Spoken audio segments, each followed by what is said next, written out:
This is part B of the world exclusive diagnosis of Fleet Street, London. In other words, the world exclusive diagnosis of the contents, the orientation, the narrative, the agenda peddled by the likes of the dirty digger owned and controlled scum, otherwise also known as the Sun, and Beaver Brooks' poisonous legacy of lies and corruption, the Daily Express, and Robert Maxwell's legacy, the Daily Mirror. The Daily Mirror concealed for years Robert Maxwell's mass robbery of the pension fund of the Mirror Group newspaper employees. That is the Daily Mirror. And the group that the Daily Mirror group contains the other titles like the Sunday People and the Sunday Mirror. And now it also owns the filth, Dirty Desmond's remnants, the Daily Express, the Daily Star. So on top of those, there is the Times, which is controlled by Dirty Digger Murdoch, and it keeps a distance. It's not enough social distance, but it keeps a distance from the style and the manner of the totally brazenly corrupt and racist scum, which is why we call it scum, which made the Australian dirty digging Murdoch the filthy billionaire, because he peddled the filth through the News of the World, which he controlled and owned, and the scum. And the only selling point was the flesh of young women. And Dirty Digger Murdoch became the filthy billionaire, and he moved on to the USA, and he was able to acquire eventually the likes of the Wall Street Journal and Fox News, which is the main organ platform that has committed serial, persistent criminality to aid and abet the liar and denier and the racist and the violator, Donald Trump. So these papers are not the ones in the category we call Fleet Street, because it is the name Fleet Street is still known to denote these titles and the location for many years in that street of the most of the newspapers. And these are English Little Englander agenda. And their agenda is Little Englander, and you can look it up, Little Englander. It is the worst racist form that the gullibles are kind of protected under. The gullibles are brainwashed, and then they're protected. As the racist Spectator magazine, currently misedited by the Little Englander, who is actually a Scottish-born Fraser Nelson. So these Little Englanders who are born otherwise, like Fraser Nelson, and become Little Englanders, they are even more nefarious and more brazen in their stupidities. So altogether, these papers, which are collectively called Fleet Street, and which for all the times have been performing the journalism of lying. Now, the impact of the brainwashing done by the empire, which created, as Tom Babington Macaulay, Thomas Babington Macaulay had hoped, so many people from Africa and Asia into remaining externally kind of brown or black. This is an extrapolation of the actual statement, because Macaulay had made the statement about Asia, about the subcontinent. He had not expressly talked about Africa, but in the century that followed, and is now the third century continuing, the racist theory or thesis is working, in that many of the gullibles in Africa and Asia who have been brainwashed by the Little Englanders, and they are apparently still African and Asian, but internally they are very much mental slaves, like Trevor, Terrible Peelips, and June Sarpong, and any number of other brainwashed kind of black-skinned or Asian kind of descended practitioners of the lies and the anti-Asian, anti-African, anti-black hostilities, currently to be found in post at the Home Office in the shape of, it's misleading word, this phonetic is very misleading, and it's Priti Patel, it's ugly is the word that has been used to compensate for the false impression created by their sound. Priti Patel. Priti is not spelt in the English way, but it is the same meaning, almost same meaning. So she has been like the personification of all the racist kind of hatred and ignorance and darkness and stupidity that could be found in the entire career of Enoch Powell, Margaret Thatcher, and Thatcher's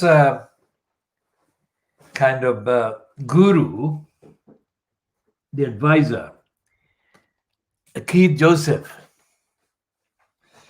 and others, and the current embodiments of the racist and anti-poor and anti-kind of social occupants in various positions, including the Australian import.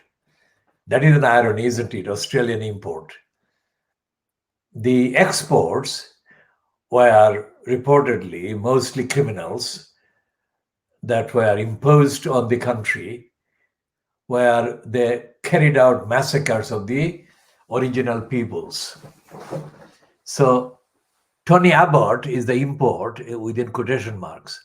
And Abbott is saying that his kind of wisdom as an advisor to Boris Johnson would benefit Britain, he says. Now, benefit is the word. In the first part, A, today we use that expression that the stooges in place in the Tower Hamlets councillors were mouthing this phrase that Crossrail would benefit the East End, benefit East London. There is the same word benefit, but it is used differently depending on the user's narrative and agenda.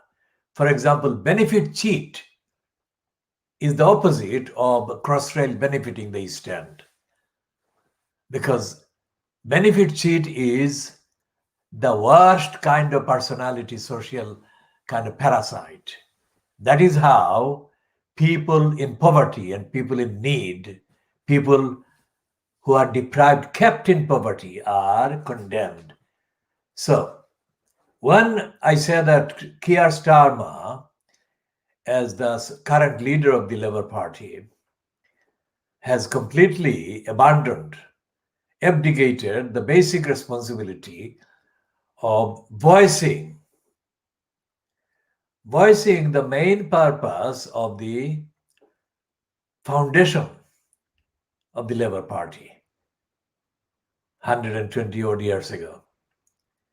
I mean that because he is not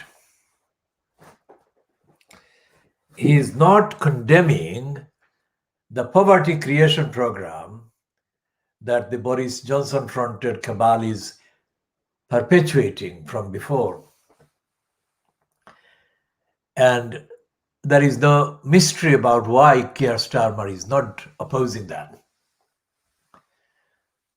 The reason is that Keir Starmer himself ideologically belongs in the same kind of group that Boris Johnson belongs in. And Keir Starmer left no doubt as to where he belonged or belongs when it comes to poverty and poor people. And his denial of the rights of the people kept and pushed in poverty.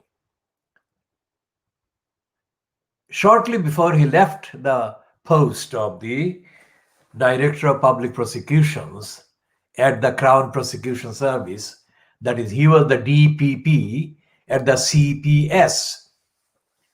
Shortly before Starmer finished his stint of 5 years as the Director of Public Prosecutions at the Crown Prosecution Service, Starmer issued a series of his own DPP CPS kind of rules, all aimed at poor people and all intended and designed by him to make it possible to punish extremely harshly the poorest people.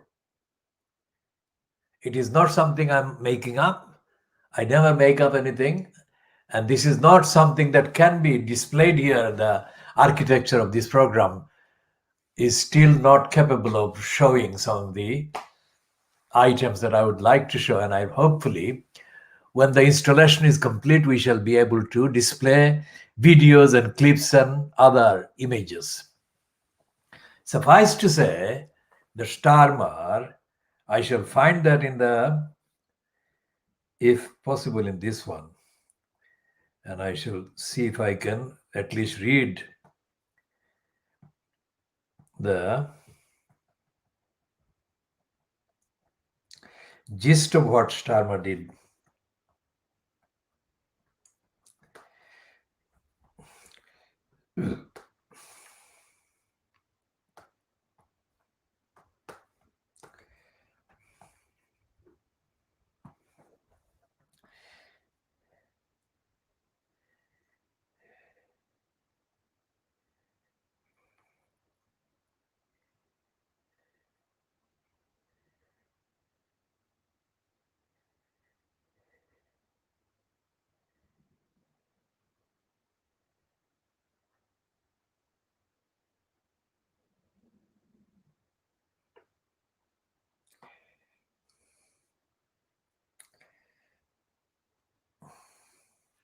So we have been talking about Starmer as the kind of anti the poor DPP. And there are several items that have been now contextually updated, as it were, on these search results. So the one heading says,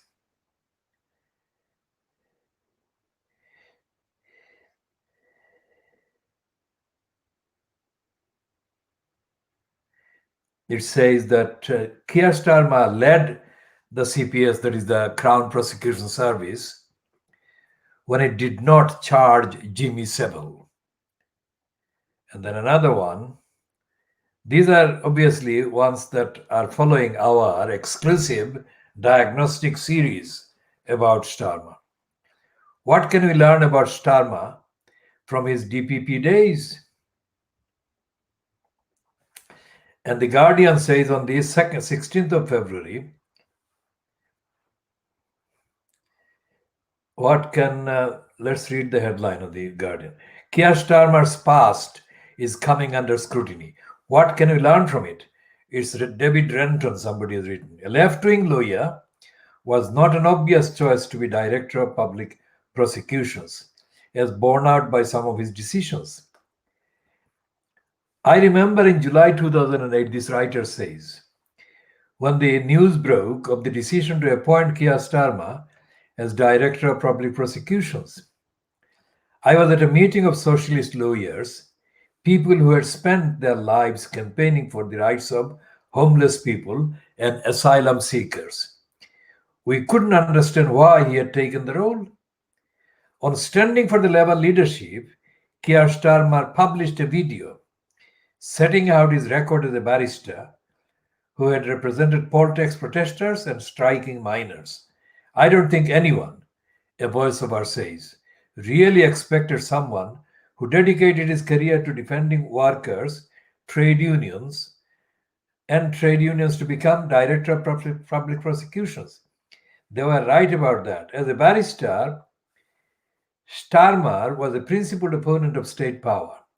He was one of us, but the DPP's role is all about exercising power, prosecuting defendants so that they are fined or jailed. Starmer's time as DPP has played a role in the Labour leadership contest, particularly in blogs and on social media, and will be studied even more closely if he wins. What should we make of it?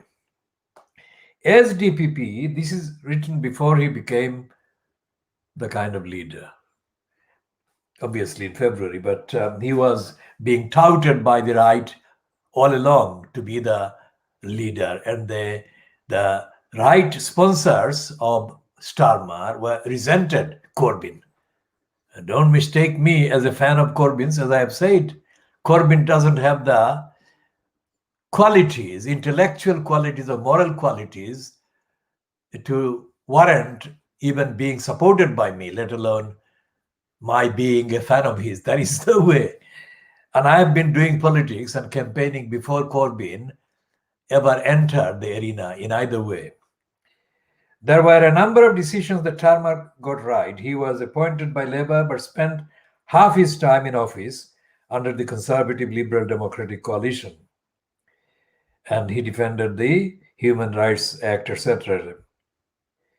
And the writer is saying the second group of decisions taken by the CPS for which Starmer has been criticized, but it's difficult to say whether the criticism are justified. The most difficult decision was, according to Starmer, in relation to the killing of Ian Tomlinson.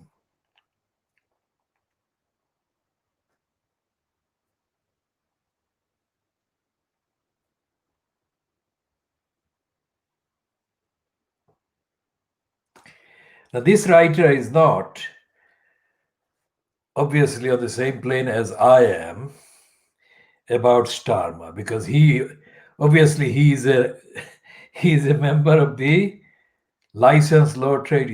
David Renton is a political activist and barrister, of course. His latest book is The New Authoritarians. Now, I shall be examining that in due course, not in this particular edition. But so this guy is not talking about Starmer and the DWP. Let's talk about Starmer and see if we can find anything.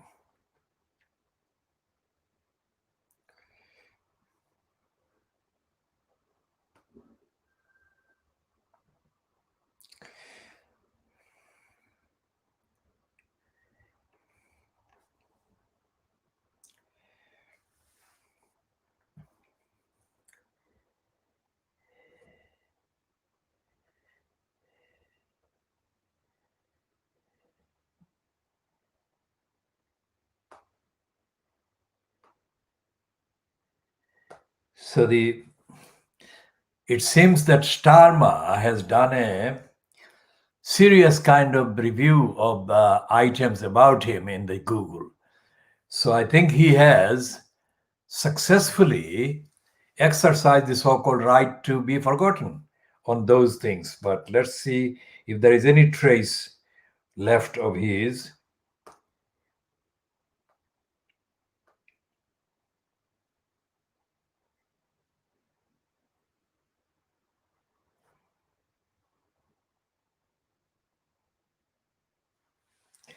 Well, obviously, this wiki entry still has this thing about the police, the London police killing the Brazilian man, and Starmer upheld the decision not to prosecute the police who killed the Brazilian.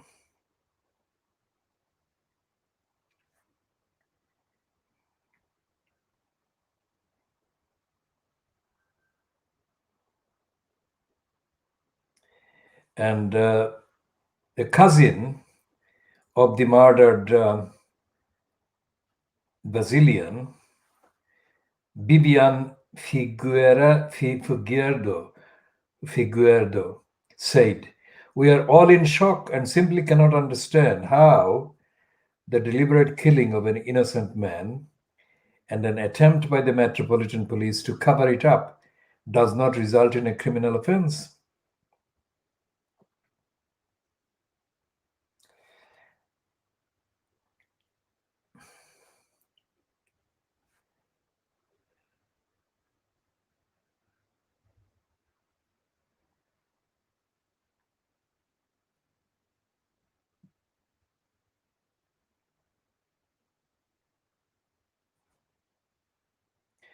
And it says that during 2011 riots, Starmer prioritized rapid prosecutions of rioters over long sentences, which he later thought had helped to bring the situation back under control.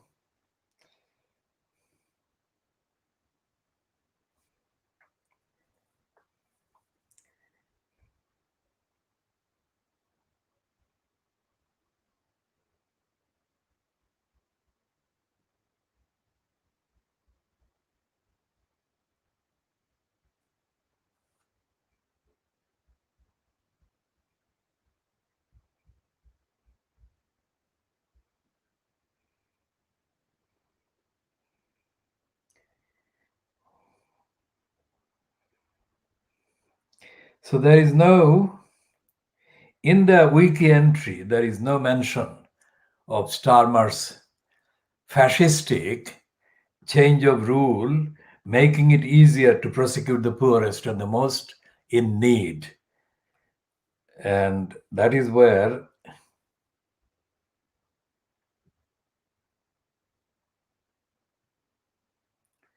so let's see whether we can find anything in our own reports on Starmer, because he has obviously used the right to be forgotten kind of option and had most of the compromising items about his behavior deleted or removed by the search engines.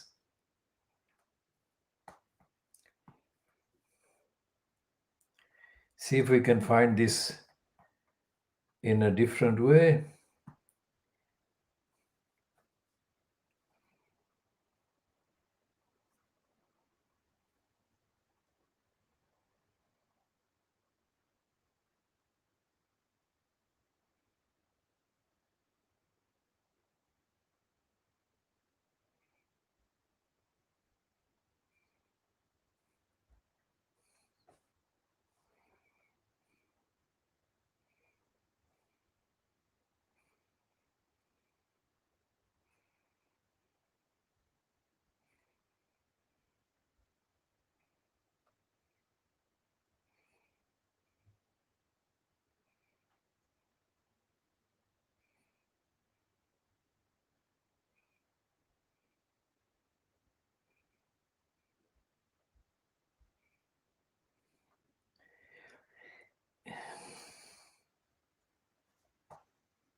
So it seems that all the items about Keir Starmer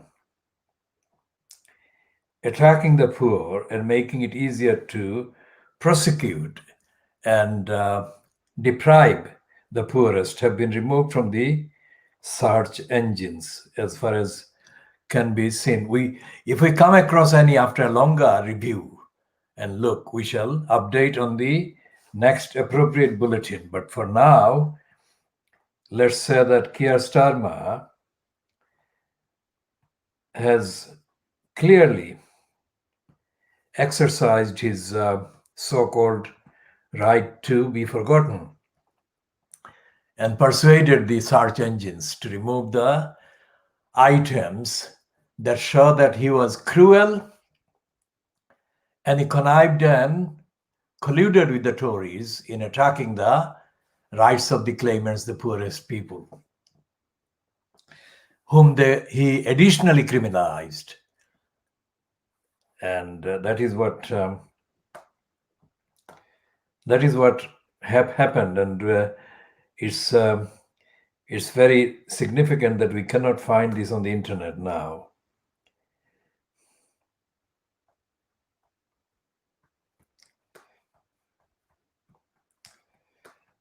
One last chance, try this one.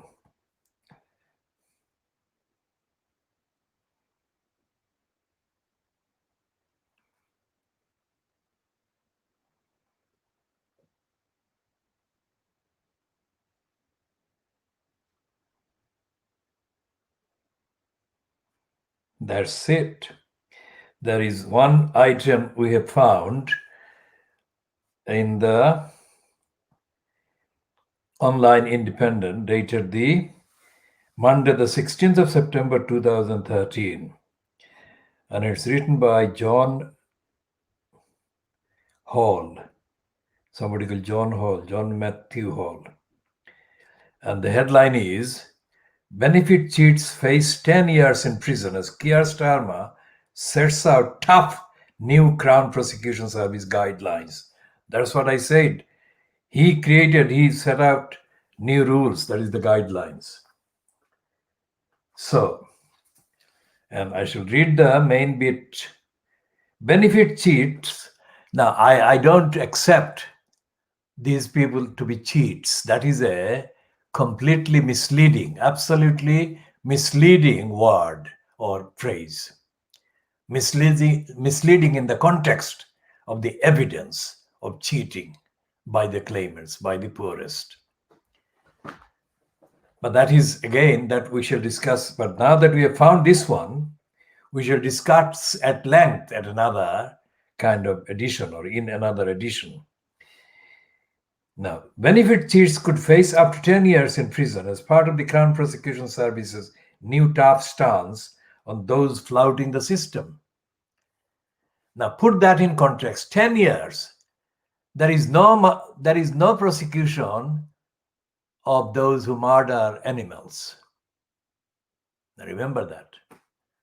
And there is hardly anything by way of any prison terms for those who murder pedestrians or those drivers who kill other people on the road.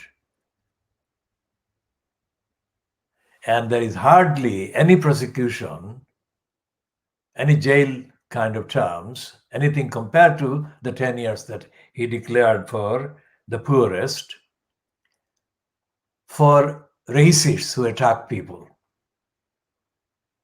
And there was no prosecution for a single racist that was successful. In fact, as I said before, the London police's killing of the innocent Brazilian man was completely exonerated by Starmer and Ken lying still Livingstone. And Boris Johnson used the then Metropolitan Police Commissioner, Ian Blair,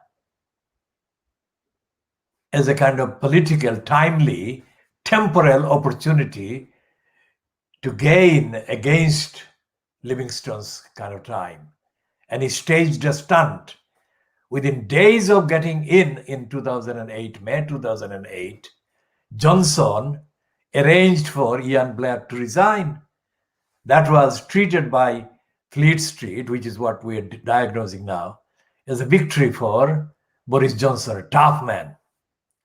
Now, here is the tough man stance by Keir Starmer. In 2013, Keir Starmer, QC, Britain's most senior prosecutor.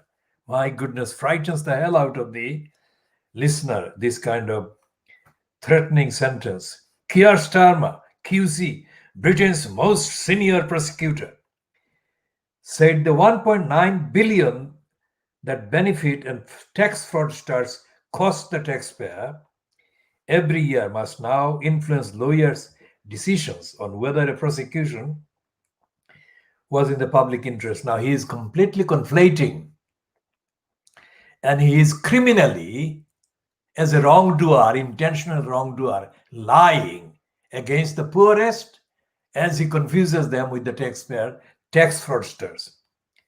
Announcing new guidelines for the CPS, the Director of Public Prosecutions, that is Starmer, in 2013, said suspects can now be charged under the Fraud Act, which carries a maximum sentence of 10 years in prison. In the past, benefit cheats have often been pursued under specific social security legislation, etc., etc.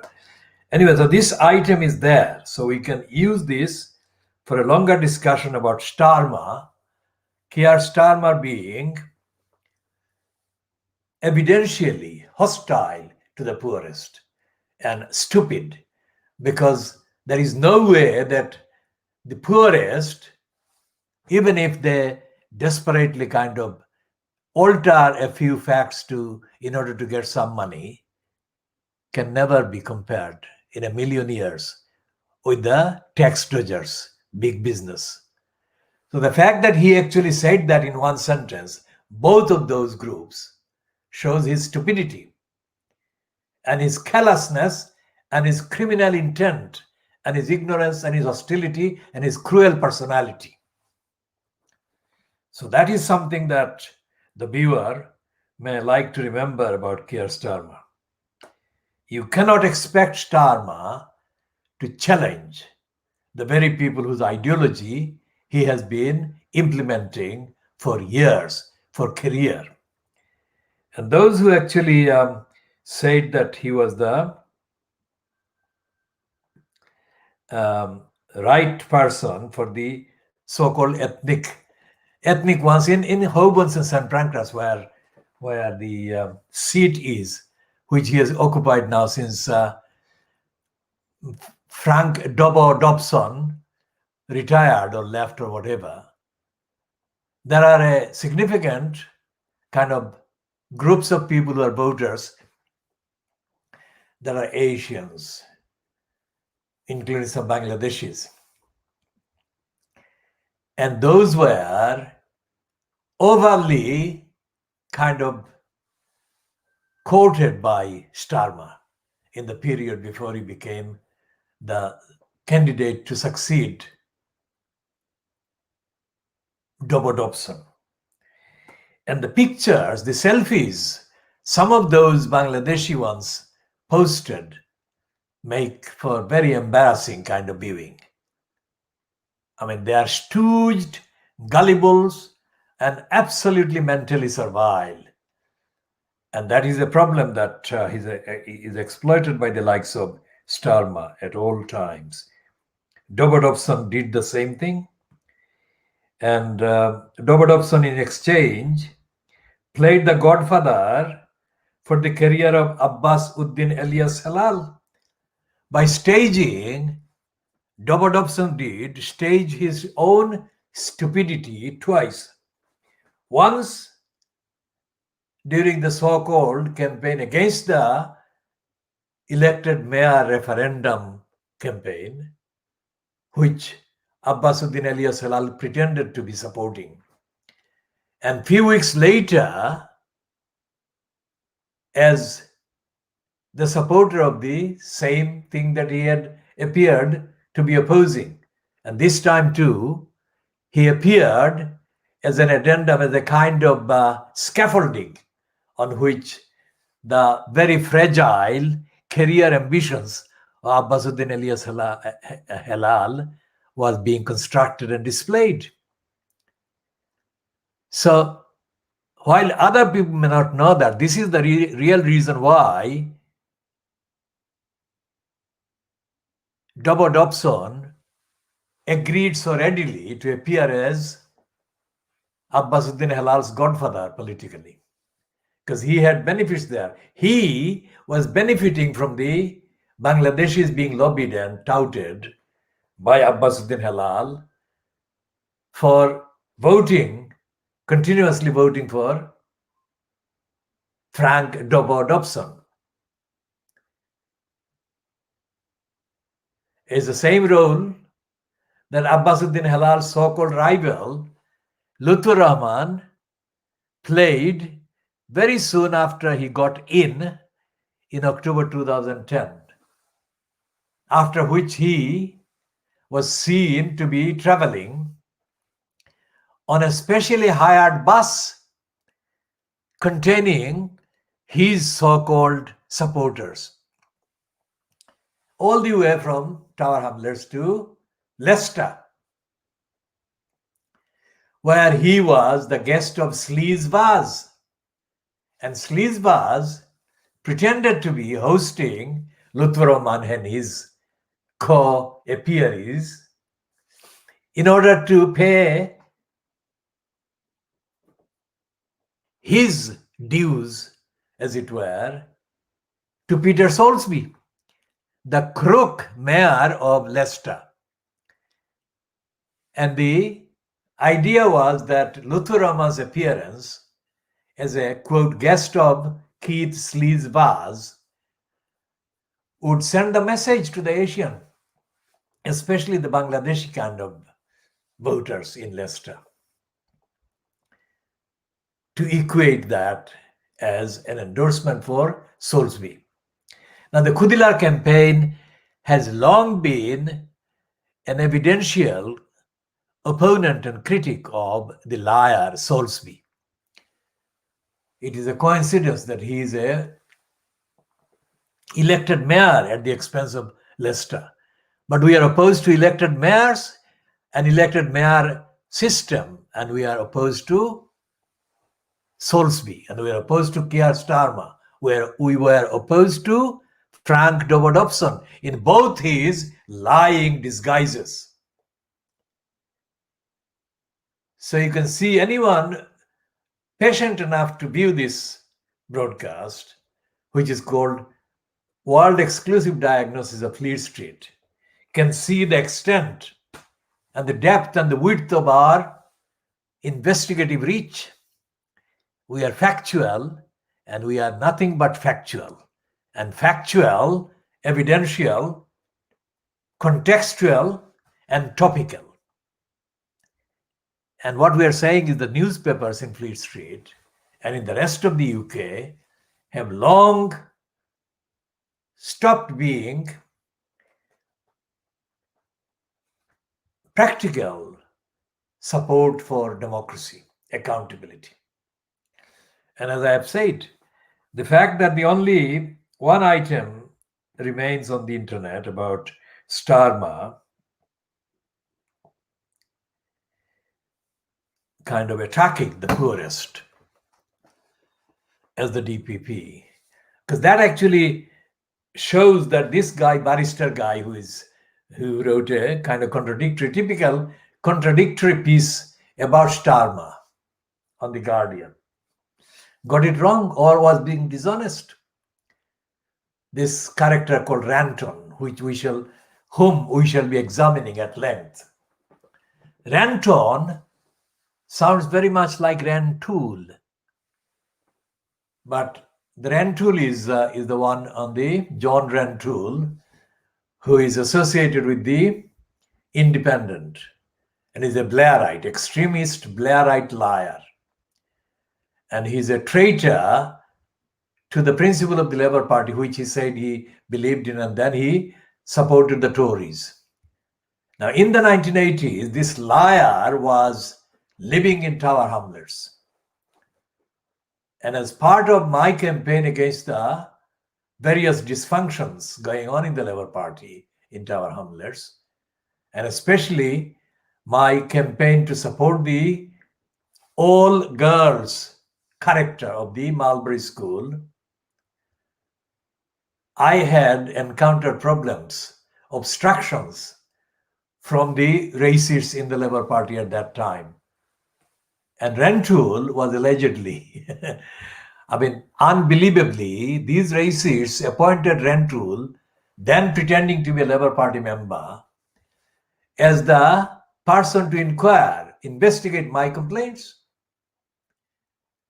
How dared the morons kind of work out that was something that was reasonable or intelligent? Obviously, he found that my evidence-based allegations and assertions, which I stand by to this day, were not enough to find the racists guilty of racism. The history of the Mulberry School and the way I kept it as all-girls school warrants being updated on, and I shall be doing that in due course. None of these campaigns is ever given the due kind of coverage by the newspapers, Fleet Street or the local versions. And this is where the problem lies. Society is not getting the truth about various real actions going on. Not enough actions are going on, but there are many actions going on all the time against racists and against liars, against crooks, against fraudsters in every local area. But Fleet Street doesn't recognize that as a duty to report on these criminality. And that is the loss of society, of the community, and loss for democracy. And in this pandemonium, which means that the Johnson-fronted cabal pretending to be the government is literally responsible for avoidable deaths of thousands of people, because the arrangements that should have been in place as public health service, national health service, the point of need, the arrangements did not exist. And they haven't, after 9 months, haven't started to be put in place. As every day, the coverage is around the various things being got wrong by every part of the so-called government. And of course, the Keir Starmer fronted opposition is no opposition at all.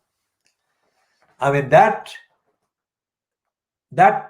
1 minute or so long performance by Ed Miliband, when he took over for that 1 minute at least as Prime Minister de facto in the House of Commons, that is something that was long overdue. And it should have been enacted at every sitting of the Prime Minister's questions from 2015 until December 2012. But it wasn't. And it should have been enacted by Keir Starmer after he saw the example successfully demonstrated by Ed Miliband. Although Miliband, I call him Miliband still, despite all of that, is because he has yet to come up with the rest of the kind of answers to the question, what will Labour deliver in solving the country's problems? But that particular demonstration, whatever the internal impulses that drove Miliband to come across, as one of his kind of Twitter supporters put it, it was an act of beauty or a piece of beauty. Whatever impulses were working to create that were the right impulses, right meaning correct impulses, not right-wing impulses that the country needs and has needed for all these 5 or 6 tumultuous years. Because although the election took place in May 2010, Gordon Brown fronted cabal had already kind of suffered severe loss of confidence among the public. So it was 2009. So Gordon Brown actually effectively was successfully in place for just 18 months or so. So after the loss of the 2010 election, when Miliband took over, he failed to perform anywhere like the one performance that has brought him to life politically. And after this particular one that he showed successfully as a possible thing to do, Starmer should have jumped on that example. And he should have carried on repeating to suit each kind of edition of the Prime Minister questions in terms of the issue and the topic, suiting the topic and choosing the topic. He should have maintained that assault on Johnson's fitness to be in that office. Why hasn't he? Why hasn't Starmer followed Ed Miliband? And this is the question I'm asking generally. I'm sure many people in the Labour Party, even including some of the bots that pretend to be Corbynites, despite the fact that there is a mystery as to what constitutes Corbyn as a leader, is a mystery. There is a wide-ranging admission among many people, observers, including myself, of course, that Miliband, if he can manage the rest of the brief, should be the leader, as he has shown. He may not think so, or he may think so, I don't know, it doesn't matter. There should be a momentum, not the momentum of these kind of discredited super socialist hypocrites, but a momentum in the ordinary sense of the term momentum. There should be a movement to change the leadership of the Labour Party now and replace Keir Starmer with Ed Miliband. Second time lucky, it would be absolutely likely, because quite apart from the fact that Starmer has lied and has been a cruel conservative, Miliband, despite his usual weaknesses and all the other things, including his racism, which can be repaired if he puts a mind to it, because my objection to him mainly is his racism and racist stupidity. Now, Miliband can be brought back to lead the Labour Party in a way that Starmer would not do in 100 years. And the country hasn't got 100 years to wait. The country doesn't have any time to wait. The country is imperiled and exposed to serious damage by the cabal of liars, misfits, and the people, the weirdos that are actually in hock, body and soul, to the big business and other criminals. And the country cannot afford to have them in power. And we need a democratic changeover. And the democratic atmosphere cannot be created by a sleeping Keir Starmer.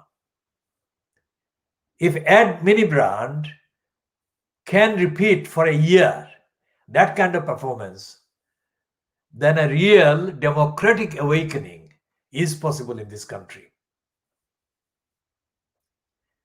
Now, we shall be coming back for the third edition.